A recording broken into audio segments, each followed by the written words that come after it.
the hour. What a crazy day we're having. Let's go to Oklahoma City. That's the site of tonight's Suns-Thunder game, and there's a lot of irony in that.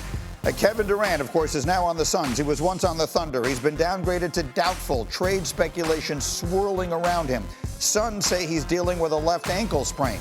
Phoenix, meanwhile, has been willing to listen to offer for Durant in recent days. The Warriors are among the teams said to have interest. I've got an unbelievable basketball squad together today, anchored as always by the Windman, who's up early in L.A. Windy, second verse, same as the first. KD back to the Bay. What can you tell us?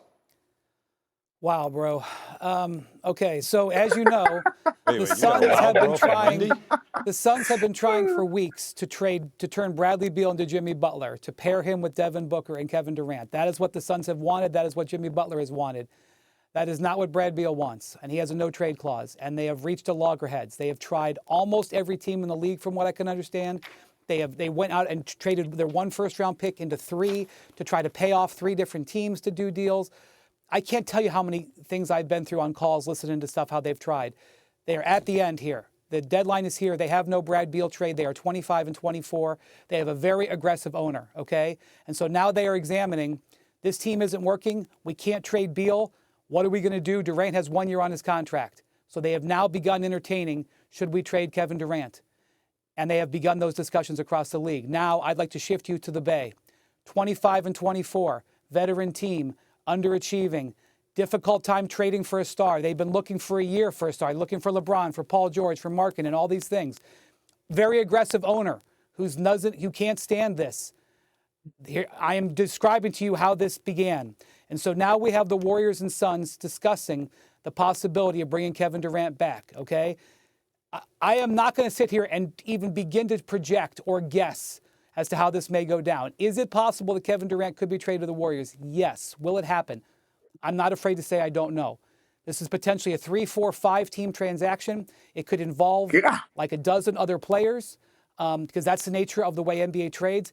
It could involve Jimmy Butler because it is possible, guys, that the Suns can acquire Jimmy Butler, but not for Brad Beal, but for Kevin Durant. And so that after a month of trying to pair them together, they could end up in an elaborate way being traded for each other. But I got to tell you, as you can hear as I describe this, it sounds complicated. It is. So I do not want to imply that anything's going to happen. And I have no idea how you go back on this if it doesn't work, because now the world does know that the Warriors are trying to get KD back and repair him with Steph Curry. The only things I can tell you that I can say for sure is that tomorrow afternoon, Devin Booker will be on the Suns, because I think that's the only guarantee, and Steph Curry will be on the Warriors. After that, I can't promise you anything. Windy reports like Harlan Coben writes.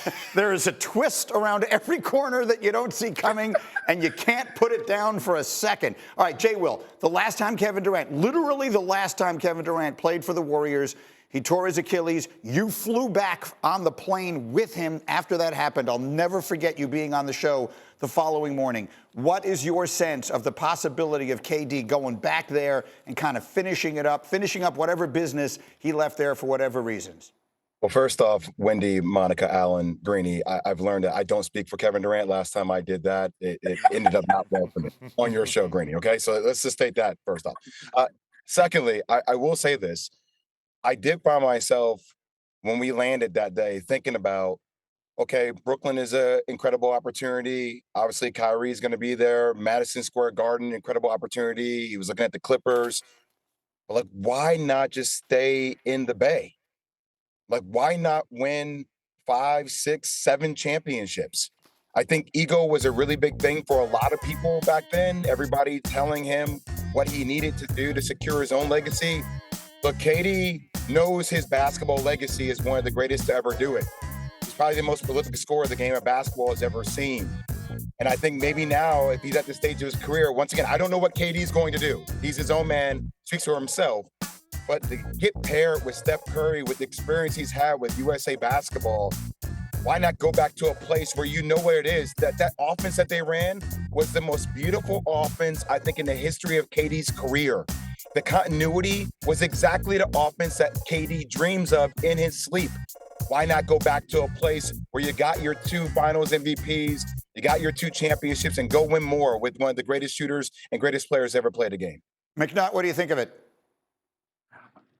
Greeny, this is what we call spinning the block. And this is a guy and a team, potentially, and I'm not sure exactly where Kevin Durant sits in this desire, but you are familiar with that old thing. You want it back. It was very effective. It was good. But in this case, I would suggest that both parties have been able to grow in a way and appreciate how much, how special what they had once was.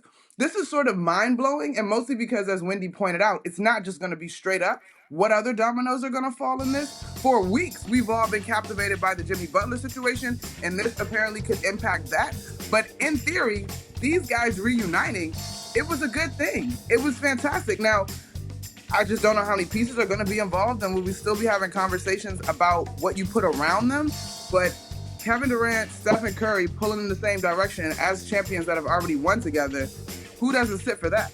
Alan, give me a final word. Well, first and foremost, when Wendy talks about a trade that sounds like that one where Jimmy Butler ends up in Phoenix and KD's back, I need him to do it with Wendy fingers. That means it's going to happen because that's something, if you're the NBA, you want that to happen. That's the kind of chaos I'm here for, because think about the star aspect of it, and also when you have super teams. That's when the NBA is at its best. And when those two were together, meaning KD and Steph Curry, that was one of the great super teams of all time. NBA Twitter broke that team up. As you said, Jay, that's the kind of narratives that got out there, and he reads all that stuff, and it gets in his head, and that screwed it up. Bring it back together, bring the band back together, give it one more try to get another chip, and boy, the NBA, talk about a playoffs that you'd be excited for with all these different machinations. Yeah, I'm in for it. Okay, now I do have to let Jay get on his plane. Jay, Will, thank you. We will check with you soon. Remains a buzz in the wake of the stunning and landscape-changing trade of Luka Doncic for Anthony Davis over the weekend.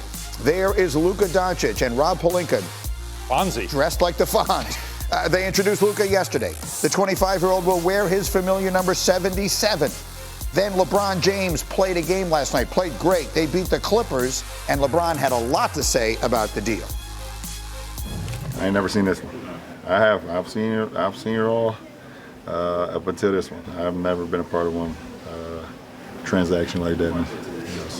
That was different. It was shocking when I heard the news, but at the end of the day, I understand the business of basketball. I didn't make the decision, so. But it was just, shocking in the sense of who was involved, obviously. With Luka and AD. I don't know. I don't have much words for it. What do you think it will take for this partnership to be really productive as best as can be? Whatever we want it to be. It won't take long. I could play with anybody. And I think he can as well, so we'll work well together. Any concerns that because you brought in a young star, that some of these priorities kind of might shift more towards the future rather than the present? What's wrong with that? If I had concerns, I would have waived my no trade clause and got up out of here. So much interesting stuff there to react to. Again, we had Jay Will earlier. Monica gets up with us early this morning, and the Windman has been anchoring all of this for us from L.A. So Wendy, let's start with all the things we just heard LeBron say. You have been covering him quite literally since he was in high school. This is sort of uncharted territory for him, for the organization he plays for, to make a huge move like this. And for him to hear about it the same way everybody else did, that's new for him. What did you take away from all the things we heard him say last night? This is also uncharted territory, what I'm about to say. I believe everything everybody has said about this deal. Everything that LeBron says, everything that Lucas says, everything Rob Pelinka and Nico Harrison, everything that Kyrie said. I believe everybody is telling the truth. I never believe that in the NBA when it comes to the media, what they say in the media. In this case, from what I know, I think everybody is telling the truth. The players did not know. They didn't know. There was no conspiracy going on. The reason that Mavericks didn't want to keep him and wanted to trade him, they didn't think that he had the habits and the personality and the mindset that they wanted to invest $350 million in. LeBron basically said after the game last night everything that we believed or that we were told. He did not know. He didn't get consulted. He misses AD. He was shocked. It's not something he's ever had before where a major transaction happens. Of course the Lakers need to worry about the next 10 years, not the next 10 minutes. Of course the Lakers need to focus on a 25-year-old, not a 40-year-old. Of course it was surprising. everything is just straight on the up and up. It's stunning. It's shocking. It may be a massive mistake for the Dallas Mavericks, but everything happened straight on. I know it's hard to accept because of the world we're in today, but that is indeed what has gone on, and that is my takeaway. Okay, I buy 100% of that, especially if you do. As far as LeBron's actual reaction to it, so the things he won't say, the things that you would never expect a person to say, which is to be completely honest about how he feels about how this impacts him right now and for whatever remains of his career. What do you think he thinks of it? I suspect he would have liked to have known. I suspect he would have liked to have been able to give his opinion on how he would fit with Luka, that he would have liked to have had a discussion with Luka and said, hey, if you come here, how are we going to play? Or do you want the ball? Do I have the ball? How are we going to attack this? I expect he would have liked to have huddled with Rich Paul and said, hey, if I did want to waive my no trade clause, what are my options? But those conversations all took place afterward, and he's on the same page. And so, like I said, I believe what he said. If I have an issue with this, I would waive my no trade clause and I would be gone by tomorrow. He's not doing that. He's staying here and he's invested in it. And I believe that the Luka-LeBron partnership can be fascinating. It could also fail, but it can really work. And I think he wants to see it, and I think he is excited to see it. We saw him during the game last night make a play that he could have played with Luka and point to Luka on the bench, and we saw Luka smile. If you want something wholesome in this era of subtweeting and all this stuff, watch this. He says, Luka, this is what me and you are going to do, okay? We're going to do this for the next couple of years. Luka's like, you know what? That might not be such a bad thing. I might actually enjoy that because I happen to be in Los Angeles right now, and I can go to a house that overlooks the ocean and also do whatever I want here. So I think people are kind of realizing that this might not be such a bad thing. Will it mean that they'll win a championship? How the heck should I know? Not this year, I don't think. But just take it for what it's worth and take it for its face value, because in this rare, ultra-rare instance, I think face value is the way to go. All right, fair enough. LeBron had 21 of his 26 in the first half last night. They blew out the Clippers. Monica, you're a basketball expert. Help me. How are we might start seeing them as soon as this weekend? Yes, I'm told that Luka may start playing. He's been out with a calf. Saturday. He may come back as soon as Saturday. So in the next few days, we're going to start seeing this experiment. What do we expect it to be, Monica, short term and whatever constitutes long term? So I was thinking about this last night, and I think you look at the space on the floor, right? Luka has the ability to draw multiple defenders. Obviously, he's tremendous in isolation. He can score at all three levels, as does LeBron, right? But between the two of them, in terms of the person that cuts with more burst and more force, we saw it on Saturday versus the Knicks. We saw it in the Celtics game. LeBron James still rocking the rim in terms of dunks. Like, I just see opportunities for this Lakers offense to cut and move around Luka. Going into the game versus the Knicks on Saturday, they were a team that got a significant amount of their offense in terms of scoring off of cuts, right? Because of LeBron's gravity. Luka will have the same opportunity. And so to me, you look at the way that LeBron has been shooting the three ball as of late, there are a number of ways that he will be able to operate in space because of Luka's presence and vice versa. I don't care whether y'all say they both need the ball or not, but if LeBron James is standing in the corner and Luka Doncic is operating at the top of the key in a pick and roll, hypothetically, you can only hug off of LeBron, but so much. You have to get back out to recover. And so I don't think that the floor is going to be shrunk in the way that it would when people say, can these two play together? I still think that there's going to be plenty of space for them to operate. The offense is obviously going to be fun to watch. That play, the give and go, I think Luka smiled because he's like, you think I'm giving that back to you? You're crazy. I'm shooting that shot. And be careful because you know that's coming. That end of the floor is one thing. It's the other end of the floor where I'm going to be curious that over time that you're going to see LeBron James smile turn to what we've seen him do with certain teammates in his past, where he gives them that look. And we all know the look that LeBron gives. That's the look that means we got problems. Fit in or fit out, which, of course, is something that he once famously said to a teammate. And that is something that I think we have to talk about. Because look at this roster right now. They don't have size. They're going to have to find some. They're going to try, but everybody in the league's trying to find some. But then after that, what do you got? Gabe Vincent, Jarrett Vanderbilt. You got Austin Reeves. He's nice, but he also needs the ball. Guess who's not getting the ball in that equation? Austin Reeves. What does he become? Is he a spacer? Is that what he becomes now? There's a lot of things about this roster that feels clunky. That's why this doesn't feel like an immediate impact kind of deal. This does feel like a future. Now, future doesn't just mean 5 years from now. Future means next season. which puts more pressure on Rob Pelinka this offseason to make sure this works. There's a lot they can do with Luka to get him in a gym, get him Ozempic, whatever it's going to take to get him tight. Oh, my God. But when it comes to how things work on the court, you've got to get the right pieces around them. They've got to get bigger. They've got to get more three-point shooting. That's how you build around these two guys. Wendy. Yeah, I want to be clear. I am giving the Lakers a pass on what happens this season, especially if they're not able to get a significant center on Thursday. That doesn't mean I don't think they're going to accomplish stuff. They're in position to get, right now, they're tied in the loss column with Denver for the last home court seed in the Western Conference. They've won 9 out of 11 games. We haven't shown anything about Austin Reeves. Austin Reeves is playing the best basketball of his career. Yeah. I think it'll actually more impact Austin Reeves than it will LeBron because he needs the ball as well. When they traded for Luka, they reset their timeline. The Lakers' timeline for Luka is the next decade. The LeBron part of it may only be a year or two. I'm looking at this through Luka's lens. If they don't win with LeBron and LeBron retires after next season or goes somewhere else, okay, then they got to build around Luka. I want to be clear because I know we're used to the star players coming together and saying, okay, now they're ready to win. That's not the case here. I want to watch it. I'm very excited to see the two of them play together. I think it's going to be great television. I expect them to be in the playoffs and put together something. But the Lakers have to retrofit their roster. They didn't have an 18-month plan to get Luka Doncic. This literally fell in their lap. Rob Pelinka yesterday, in one of the lines of the year, was talking about how he doesn't have a magic wand when it comes to getting a center. I had people in the league text me, the hell he doesn't have a magic wand. Luka Doncic just arrived in his lap.